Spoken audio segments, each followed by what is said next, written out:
Welcome everyone to a trip down Stoner Drive. I am your host Shag Wellenbolt, or you can call me Shaggy, like zoinks, and this is a platform to tell people stories about how cannabis has positively or maybe even negatively affected their lives. I don't care if you're a patient, a brand, a distribution, an athlete, a politician. If you have a story to tell, I want to hear it. So hopefully this gives you an educating and entertaining look behind the scenes of the booming cannabis industry. And if you like my videos, please give a like and subscribe to my YouTube. Also go to my website, shagwellensway.com, to get your shaggy swag and rock the clothes that you see in my videos.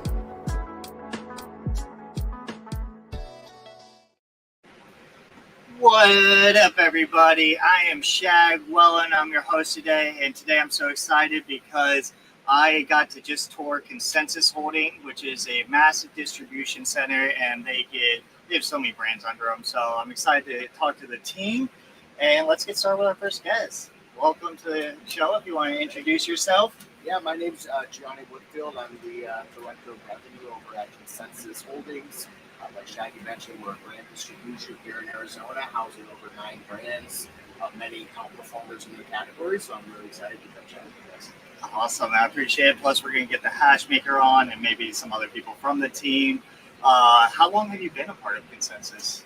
So I'm actually coming up on my year now. Pretty soon I started pretty much BizCon, NJ BizCon, if viewers are familiar, is like my year mark with Consensus. I've been in cannabis way too long, since probably like 2012, 2013, but I've been in Arizona cannabis for about 5.5 to 6 years now. So. Awesome. I love that. And now Consensus is not just in Arizona. You're in multiple states. What other states are you guys in? Yeah, so Arizona's home base for us, born and bred in Arizona.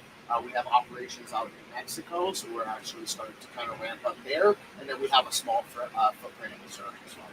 That is awesome. And he also brought us a little treat. So I'm smoking on their sativa cart by Tropics. And these are solventless live hash rosin, right? That is right. Awesome. So right now I have sativa. Modified Trop, probably. Ooh, yep, the modified Trop. And then what is the indica one? This is probably modified grapes right here. So you have 2 different versions, I'm assuming, GMO crosswalk. Yep, so both GMO crosswashes with Trop Cherry and Sour Grape. Yep.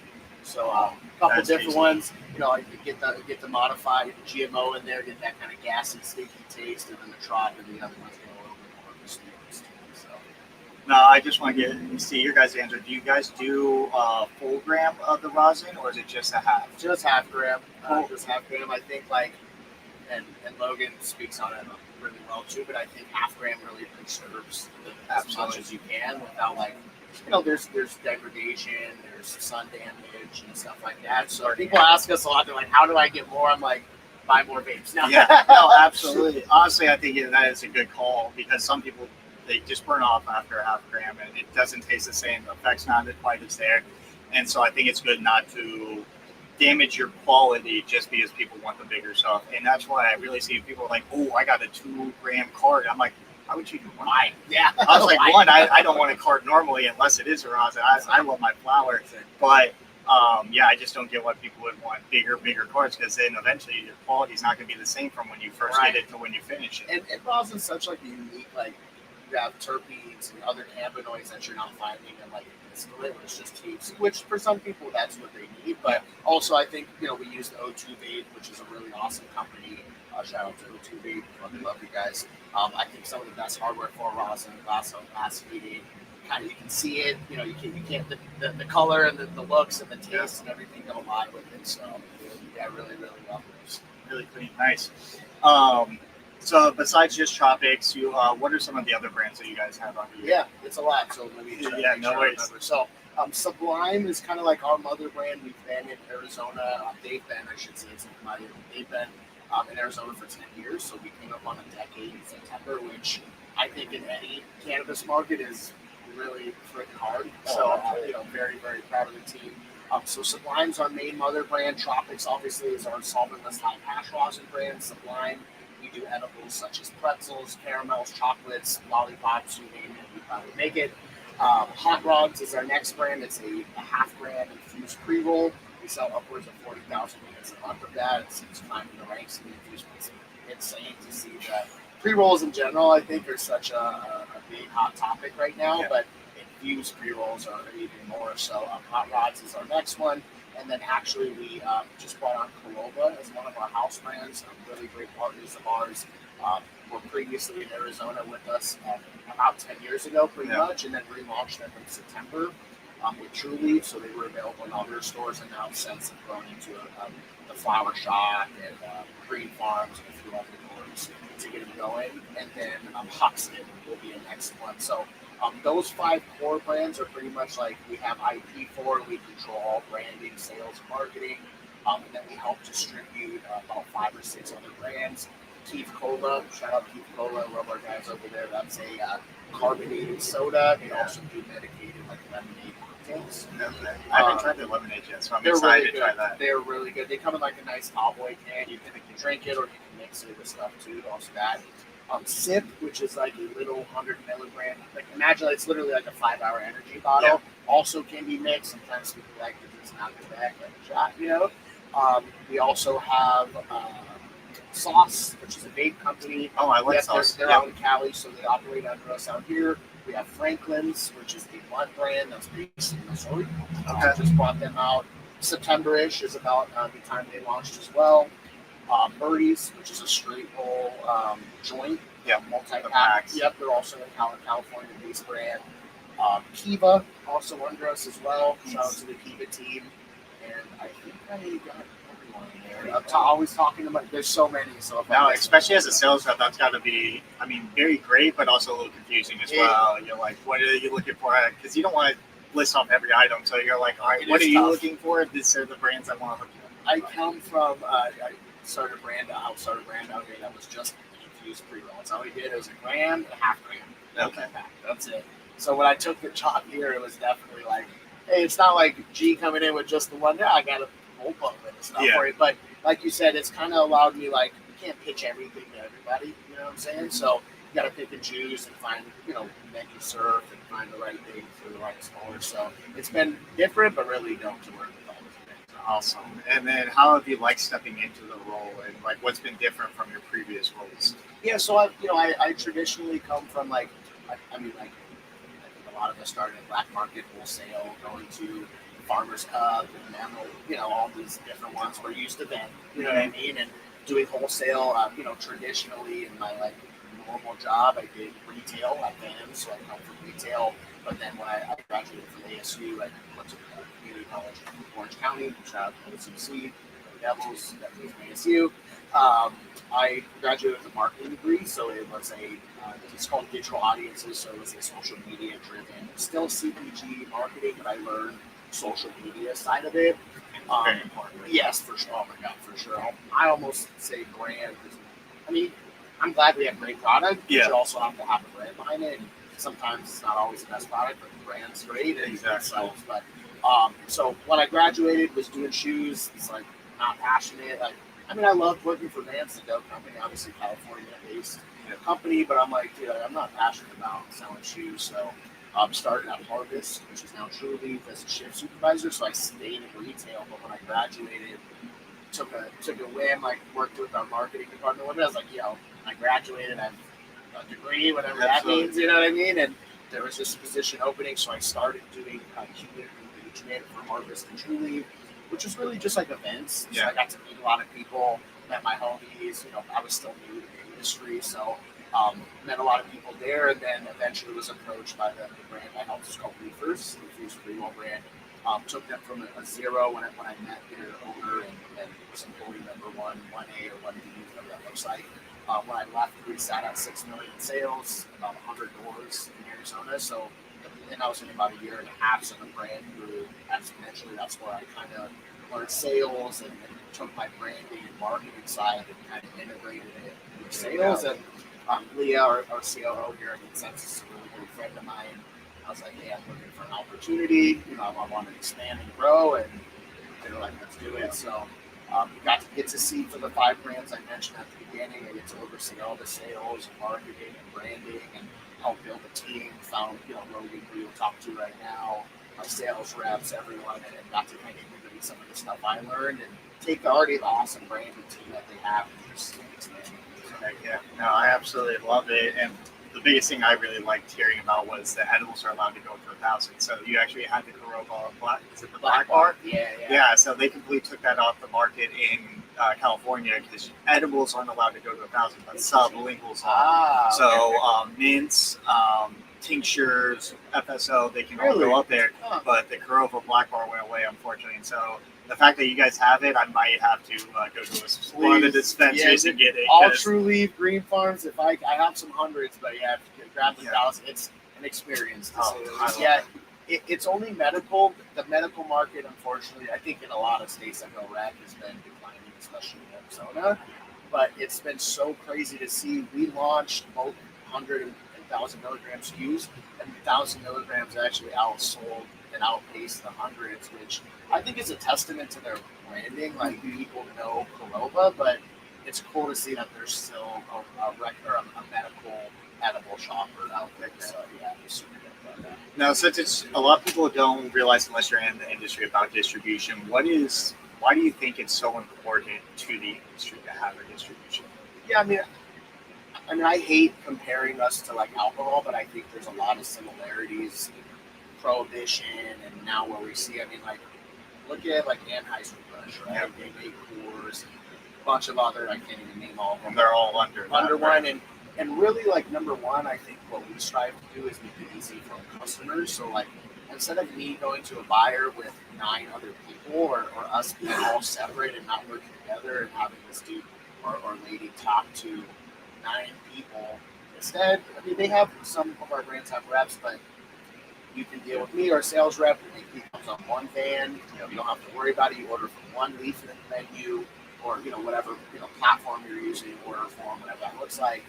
And that's the ease of access there. And I think number 2, there's so much and people don't understand. I think even with like Powerade and Gatorade, both distributed by Coca-Cola, they work together in a sense, but they also live in their own entity. And I think in cannabis a lot, it's a you versus me type of thing, and instead we can house and it's cool because our portfolio doesn't clash. There's many distributions that will just figuring on any brand, which is okay. That's a business model, but ours is a very well-rounded. Like, we don't make a drink. Corova doesn't make a pretzel. Sauce doesn't do a rosin tape, and I think that's where it's important, is making sure your brands aren't stepping on each other, because you don't want one just to fall off to you. It's like, we're kind of just holding you on. It's like, exactly. And then that's why I think partnering with the right distribution is very important, because that's when I was with the edible company, that was our biggest fault, was we partnered with the wrong distribution, and it cost us hundreds of thousands. And so that was a big chunk of why we didn't last. Yeah. And so that's why I say make sure you are partnering with people that understand your product and that are willing to sell it and work with it just as hard as you. I agree. No, I agree. And again, like, there's different business models for different people. Some people, it's like, let's try any brand out, even if it competes. And sometimes it's a business model like ours. But I think in general, the more that we can stick together in cannabis with like good, right people, and not to say like we're the judge of anyone or anyone is, right? But there's great people out there. And I think just sticking together makes it like we're all trying to exist in that space, and the table's huge. I think a lot of people think it's not, but there's a big pizza, right? There's slices for everyone. Exactly, and that's what I think so much of what I'm doing is like the social media aspect. There's definitely some bigger whales. I mean, you got YOLO with the dopest, you got Koala Plus and all of them, and I put so much respect to them. But I also understand it's like there's so much to eat. Like, we are just starting out in this cannabis industry. Like, not all the states are legal, not all the countries are legal, and it's constantly growing. And so I think that collab is what's really good, and helping each other and understanding what you're good at and what you're not good at either. And that with distributions, that's what you need.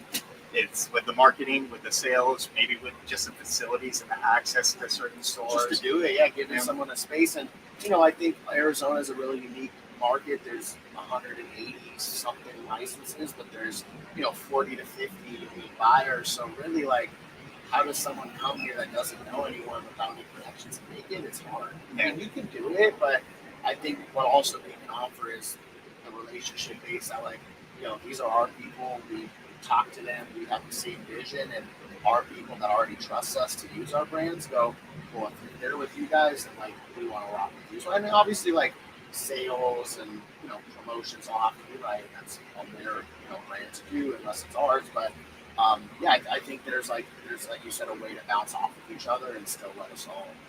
Exactly. I love it. Now, before I bring on the hash maker and we switch up, this whole travel stoner guide is showing, the cannabis scene in each city and really highlighting why that city should be recognized. Why should Phoenix be recognized on the map for cannabis? That's a great question. So, I mean, I always like I'm proud of where I'm from. I grew up in Southern California. I think California is often looked at as like the mecca for cannabis. And when I moved, full honesty, before I moved to Arizona, I had a lot of misconceptions about it. I think many people do, that Arizona is like cowboy drives, and for a long time it was highly illegal here unless you're a medical problem. But truly, Phoenix and Arizona and Tucson, who are just there, has a market. Like, people care.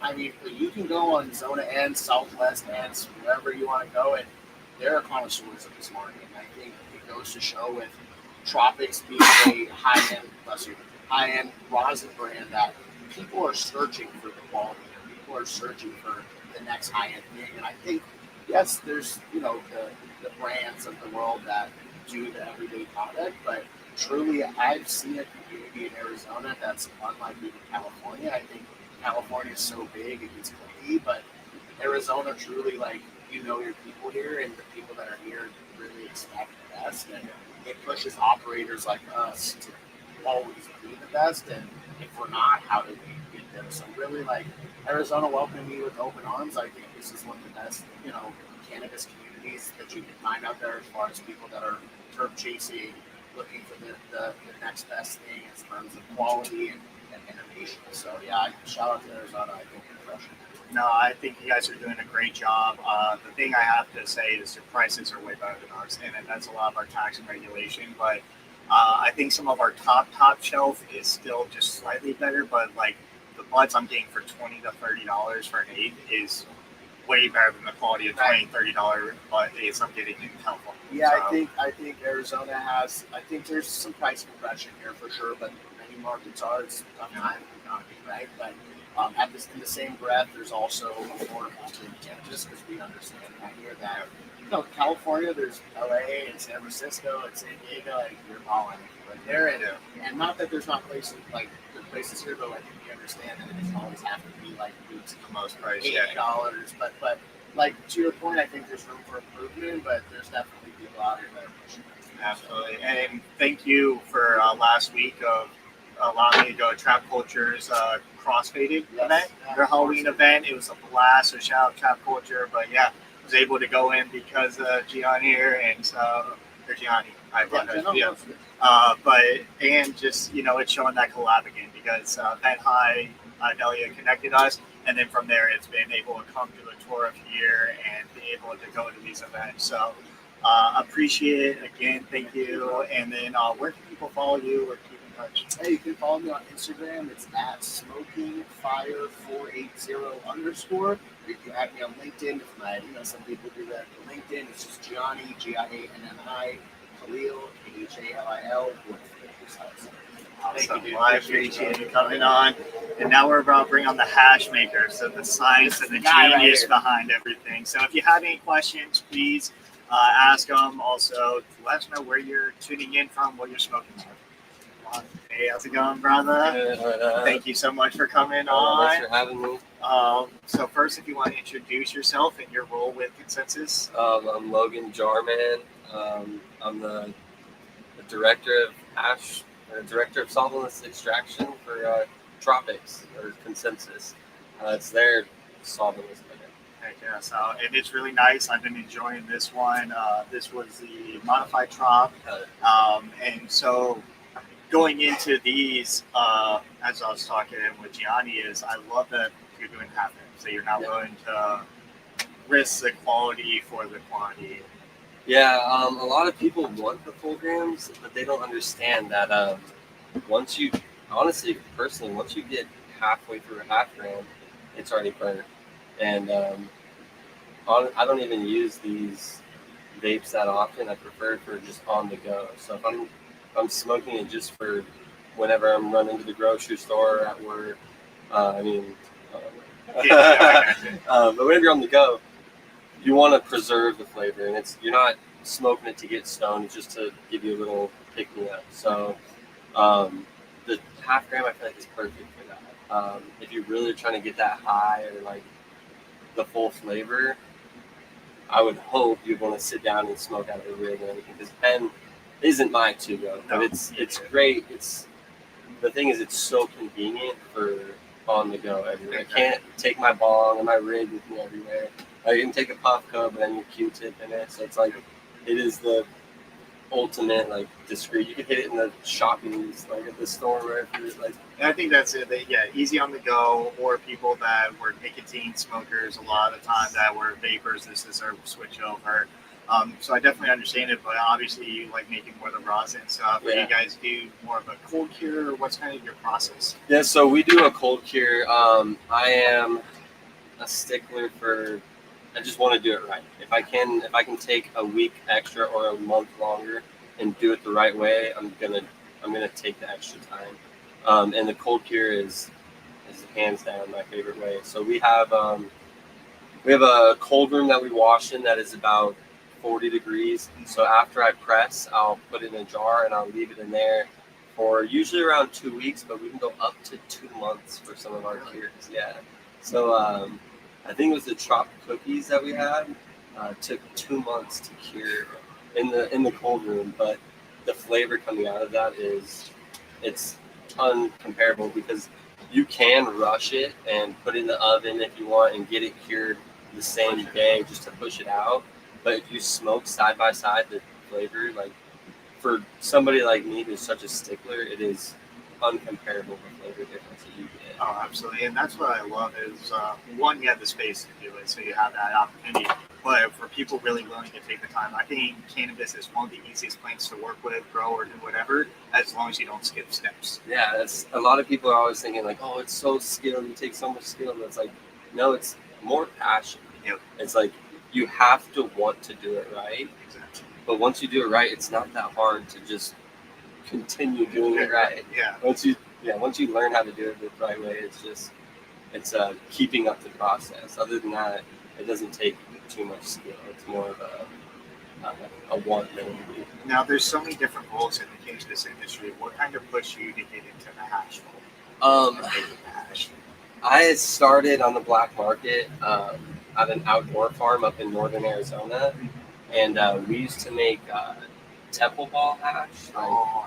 That you take off school, yes. Yeah, old school bowl smoking hash. And I just fell in love with it.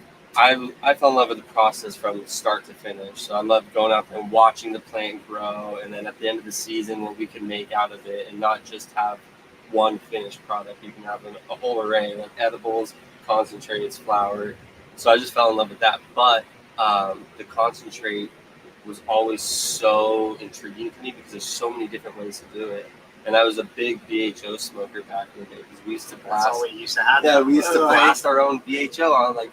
That was also back in the day we used to just go red hot on all the exactly. So it's just like, hey, go hot, you're good. Yeah, if it's not glowing, you gotta read it. Yeah. So like you learn throughout the years. But the same way with you learn that the quality of the flower. I learned the quality of the oil out of smoke, and the amount that I smoke, I want to be able to smoke the cleanest product I can, so that I can continue to smoke for as long as possible. And also, I'm using it as a medicinal effect, and I started noticing that smoking so much BHO and shatter, I was getting negative effects of it, and it wasn't making me want to smoke as much, and it would hurt my lungs, and you take a big dab and you throw up after, and you just like feel like shit. And it's like, so I took more research into it and found out about solventless, and like that the same technique that we used to do for temple balls we could do to make rosin. So we started experimenting a little with that, and we did a lot of failing. I'll tell you that, dude. There's a lot of just wasted product. But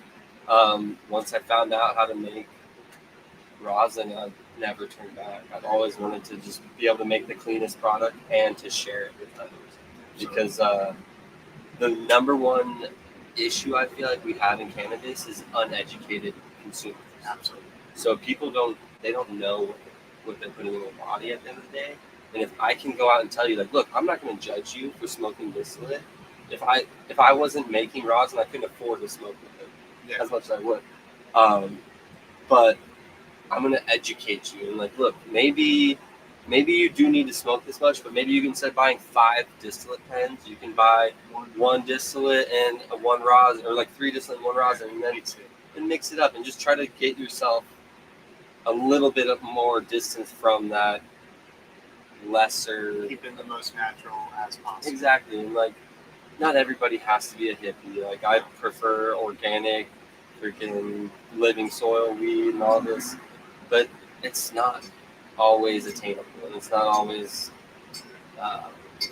like, not everyone can afford it. Not everyone can afford to buy it. Honestly, I can't even afford to buy it all the time. No. Sometimes people are like, like $300 for an ounce is just like absurd. So it's like, not everybody can get access to that. But if you can find out what you are putting in your body and just limit the toxins that you're putting in there, the better to you. You know? Absolutely. Now, you guys go out and source your flower right now. What do you look for when you're really trying to source it? So I do look for the structure of the trichomes, because the trichome structure is kind of everything. You want the heads to be strong enough to make it through your wash, through your collection bags, but you don't want them to be too thick to where you're not getting enough oil or resin out of it. But on top of the bud structure and the trichome structure, you want to make sure that they are harvesting the product the right way. That is the hardest thing to find in this industry, because everybody just wants to pump and dump. They want to just get it out of here as fast as possible. So they want to just rip the plant apart, leave all the leaf material in, and it dramatically affects the results. We've done side-by-side washes of wash without any plant material in it, with plant material, with some plant material, and every single time, no extra plant material is better flavor, it's easier to work with, and it's just all around better. So it's like, if I can find a grow that they have good strains, or if not, we can bring in strains for them to grow. Okay. Nice. But it is the way that they harvest and transport their wheat, because a lot of these companies also, they'll chop their plants down and then leave them in the room for 3 hours hanging, and it's just wilting and degrading the product that I have to go and I have to make this amazing product out of something that's just crap. Yeah, exactly. Yeah, it's like, I'm good at what I do, I'm not a magician. No, exactly. People think that, like, oh, you're just an asshole, or oh, you're just picky, and it's like, a little bit, a little bit, but because once you have a standard with the brand, you can't drop them. No, exactly. Because always, that's why some people was like Stizzy, like they were really good at their marketing. Yes. They got everybody a battery and everything. They were really good, but I noticed they kind of fell off. And when you're stuck to a brand, like that'll happen. So I love that you're not willing to sacrifice that. Because like you said, if you were to come get our vape one time, maybe you're gonna be okay. Like, oh, this is kind of mid. Maybe they just had a bad run. But then next time it's bad again, and then like you're not gonna come to us again. And it's like, oh, maybe I had 3 or 4 mix-ups, but now I just lost X amount of clients. And it's like, if you just stay firm on your beliefs and on your standards, you'll keep your people around. And we have like a cult-like following. And it's I love it. It's good. Like, and it's funny because we're gonna have people follow me from brand to brand wherever I go that will only smoke if I'm making it. It's like, because they know the standard that you have to yourself. And I think that's absolutely important. And we're trying, it's still new, the industry's still new, but we're trying to be kind of like alcohol or any other product is, if I get it in California and I get it in Virginia, it's going to be the same effect. It's going to be the same quality and nothing's going to drop. And that's the point we're trying to get to. but also a lot of people don't understand that this is a plant. And so Yeah. like, there's a lot of variables in it, regardless if Exactly. everything's set perfect. And even in the extraction, there's variables like if our water filters go out. You know, we check our water at least once a week. Make sure our filters are good. Make sure our PPMs are good. But let's say we slip up and we miss that, or if we get contaminated ice and something happens to one of our ice machines, or let's say the bug got defrosted when you're transporting it. There's so many little things that can mess it up. So it's like one thing we're working on is we're trying to move tropics to our different states that we're with consensuses in. But our biggest issue is how do we get the consistency to go? I can't be here and there washing. We can't send somebody over there. So it's like I can teach you the best way, but the consistency of like, how do I know that the next producer is going to be as anal about it as I am? We're going to have the same strict standards. If they see something that could pass, but they don't want, like, they're like, maybe I won't. Like, no, we need to have your foot on the, like, no.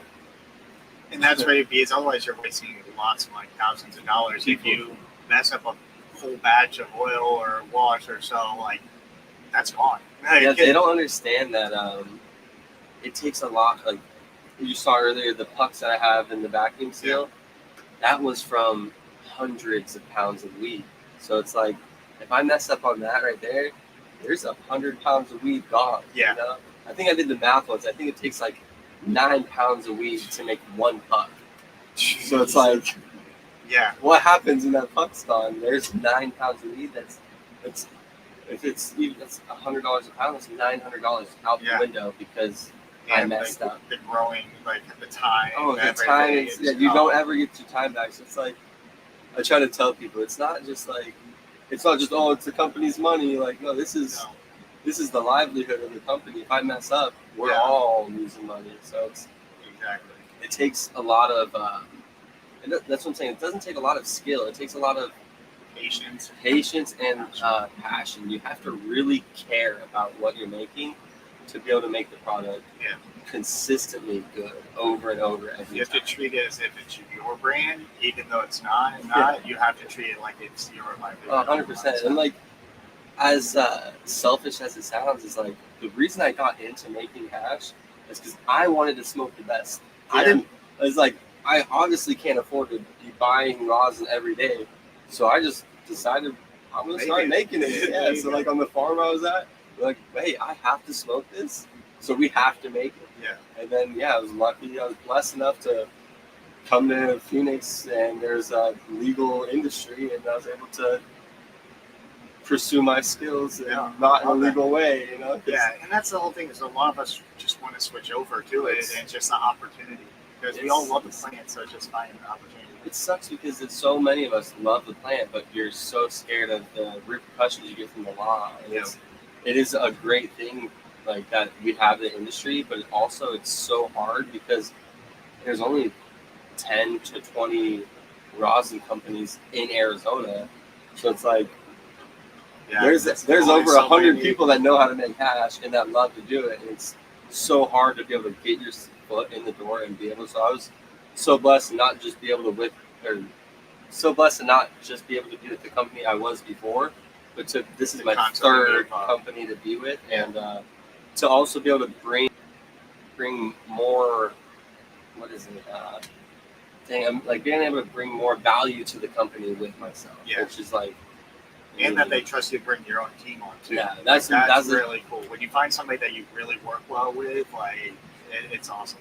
I tell everybody, it's not that we're best friends. It's that we're the best at fighting. I can fight with my partner. The best I've ever been able to fight with. Just get over it and then move to the next. People don't understand. It's like, you can get along with anybody. Like you can get along with your girlfriend and the greatest, but if you don't know how to fight with them, you'll never be successful. And like that's why I brag to people, like, oh, dude, me and him, we fight more than we get along, but we know how to fight the right way to where we're able to get it done. Exactly, and sometimes you just see like passion in certain people. Like there was one guy, I've taken him from 3 different jobs, like different dispensaries, Because like I stole him when I was with an edible company, so I stole him on a dispensary, and then he was with another dispensary. I took him to another dispensary. I told him, I was like, if I ever get another chance, I'm gonna steal you again. And it's like just because I know his work ethic, I know his passion. I mean, he is easy to get along with, and if we have issues, it's just like done. And like sometimes it's nice just having somebody like that. Exactly. Yeah, and honestly, it's great because you can just put him in his washroom, and I never have to worry about it. Yep. Because whatever he decides, if it's good or bad, he already knows what I would, and he doesn't have to come in second. Like we've worked together for 4 years now. Like before, at the start we'd go over it, but now it's to the point where I don't even have to. Yeah, you have a little talk in the morning. What are you working on? Yeah. Doing this. I'm doing this. All right, cool. I'll see you in a few hours. And if a higher up asks me, like, "Oh, Brandon said this. Is this okay?" I'm like, "Whatever he says is my word." Like it's the same. We're on the same level. And I love that we can be head to head together and be on the same mission to make the best product we can. No, I know I already asked you in there, but these people obviously can't see that yet. That's going to be put together in video. But what is your favorite strain to work with of making hash, and then what's one that's just a little bit harder? All right, so it is definitely biased, but GMO is my favorite strain to work with because it's my favorite strain to smoke. Okay. I love it. She's a dumper. She makes a bunch of hash. She's easy to collect. She doesn't grease up. She performs well on the press. I would say my least favorite would be papaya.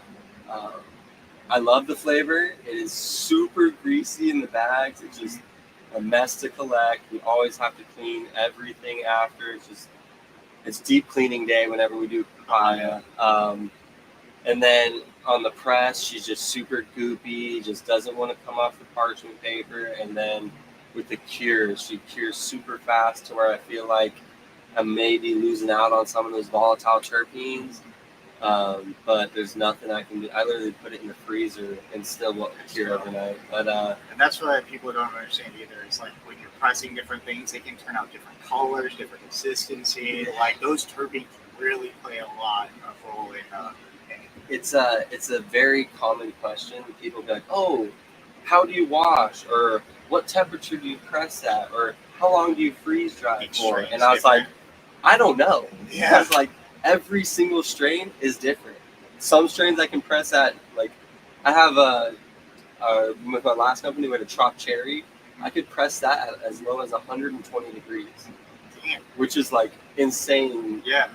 Like I have a buddy who'll be like, "Oh, you're pressing that at room temperature." I'm like, "That's whatever." But then I have some other strains, you can have it as high as like 185, and it just doesn't want to come out. And you're like, "What is going on?"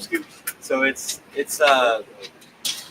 is all per strain. And same with like how long you freeze dry. Some stuff, if you like, it's on the way you wash it. So if you get enough water out of it, you can freeze dry it in like 6 hours. Versus other stuff, I have to freeze dry for over 24 hours. So like people don't understand. It's like everything is variable. Nothing is the same. So when people are like, "Oh, I do it this way," I'm like, "For what strain?" Yeah, exactly. Like, whenever people preach that they do everything one way, it's like gets a little questionable. Yeah, exactly. How many different Yeah, strains have you worked with? Yeah. No, I absolutely love that.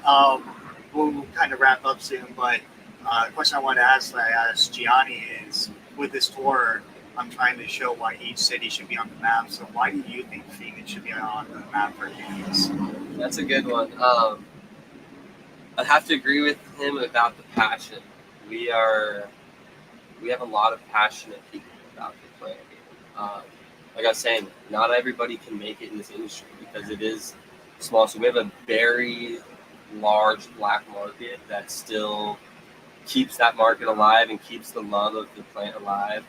We have other hash makers and other people in the industry that are super or like responsive in the community, and like we know our clients, we know the people that are coming to buy our rosin. So it's not like, "Oh, I'm making this so I can smoke it." I know that like Dave is buying my jar, and if Dave's pissed off, he's gonna DM me about it. He's probably gonna post now, exactly. Dave, Kevin, all yeah, them so I gotta know, make sure that everybody's getting a good jar. And like the thing I love about it is like when we do our we used to do a lot of brand pop-ups, is I would want to be there giving out dabs to the people because I can talk to them about it, and then I get to see who's smoking my product. And then like my old company, we would get a bunch of new strains all the time, so I would get samples of all of them, and we'd go to the sessions, and I would just give out dabs to everybody of all of our unreleased flavors. That way I can get feedback, but also so like the community gets to be part of it, you know? Like for instance, the homie Matt can be like, oh, I got to try that before it was even on the market, and I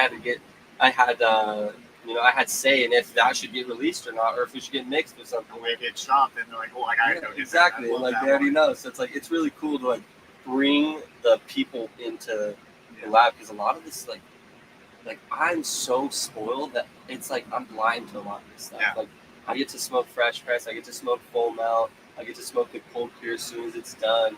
Most people don't get access to this. And the more you get to talk to these people, like, oh, people want this. Like, and so then we can start dropping fresh press when like maybe the sales guy at the dispensary doesn't know, like, oh, I can't sell fresh press. But I'm like, dude, I have 100 people in my DMs telling me that they want fresh press. You can sell it. Like, so it's really cool being able to have such a tight-knit community, even though it's like we're a big state, but we're a very tight community. We even have people in the community in Tucson that hit me up on Instagram. It's like I love that, being able to like know these people by name or by even their Instagram handle, and it's like these are the people travel too. Yeah, a lot of them say they go up here for the events and things like that. And it's like knowing that like these are the people that I get to make the product for. It's like it makes it more meaningful every day. No, I love that, and I definitely see the passion out here, and I think part of that has gone away in California. I mean, we still have a lot of people like myself that are, but there's also a lot of ego that's gotten involved in it. And I think out here it's still more of the passion. And but yeah, and so I absolutely love that, and I love that you're willing, as the brains behind everything, the scientists, to get out into the public, because sometimes they're a little bit more isolated, don't want to talk to everybody, and they're very smart,